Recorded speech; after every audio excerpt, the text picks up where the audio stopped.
Donc la plupart du temps, souvent le vinificateur vinifie ses variétés séparément. 3 variétés, 4 variétés, il fait des cuves séparées, après il fait des assemblages ou des vins de monocépage. Nous, on vinifie depuis longtemps les variétés de fruits ensemble. Autant qu'on peut, quand l'évolution des maturités le permet, toujours, on fait macérer ensemble la Syrah, le Carignan et le Grenache. Au pire des cas, on vinifie les Syrahs seuls et après on fait des cuves moitié-moitié ou 2 tiers, 1 tiers, Carignan, Grenache. Voilà. Au pire des cas. Autant qu'on peut, on a trouvé qu'il y avait quand même une osmose qui se fait entre les variétés, entre les différents arômes des variétés, quand on les vinifie ensemble, qui est différente quand on les vinifie séparément. Alors, nous, on applique le principe de vinification dit de macération carbonique, macération grain entier. C'est pour ça qu'on s'embête à vendanger à la main aussi, à ramener dans des petites comportes, faire des petits, pour pas que ça se tasse, tout ça pour essayer de faire en sorte que les raisins soient respectés le plus possible au moment de l'entrée de la récolte et de l'entrée en cuve. Voilà.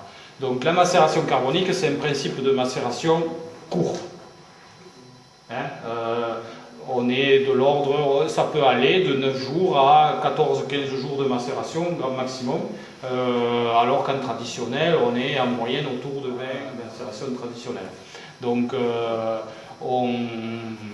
on rentre les raisins en cuve. Au moment où on rentre les raisins en cuve, celle-ci est toujours saturée de gaz carbonique. On la remplit de gaz carbonique avant de mettre les raisins dedans. Il faut qu'à partir du moment où le raisin rentre en cuve, il ne soit plus en contact avec l'air. C'est obligatoire.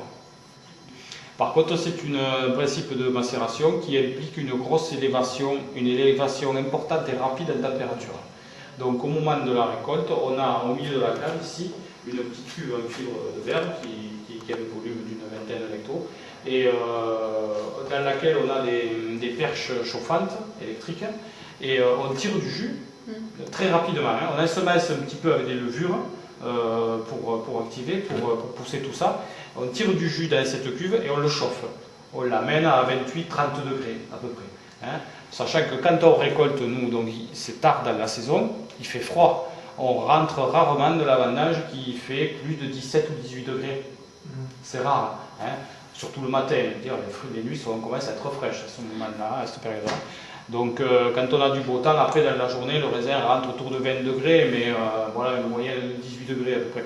On a eu rentré de la vendange à 14-15 degrés. Donc le principe actif, vraiment la macération carbonique est vraiment active quand dans le milieu, au cœur du milieu, on est entre 25 et 28 degrés. Donc on tire du jus plusieurs fois par jour, on le chauffe, on le renvoie, on le laisse faire son effet. 3 heures, 4 heures après, on tire à nouveau du jus, on le chauffe et ainsi de suite. On va faire ça dans les premières 72 heures, on va faire ça 6-7 fois.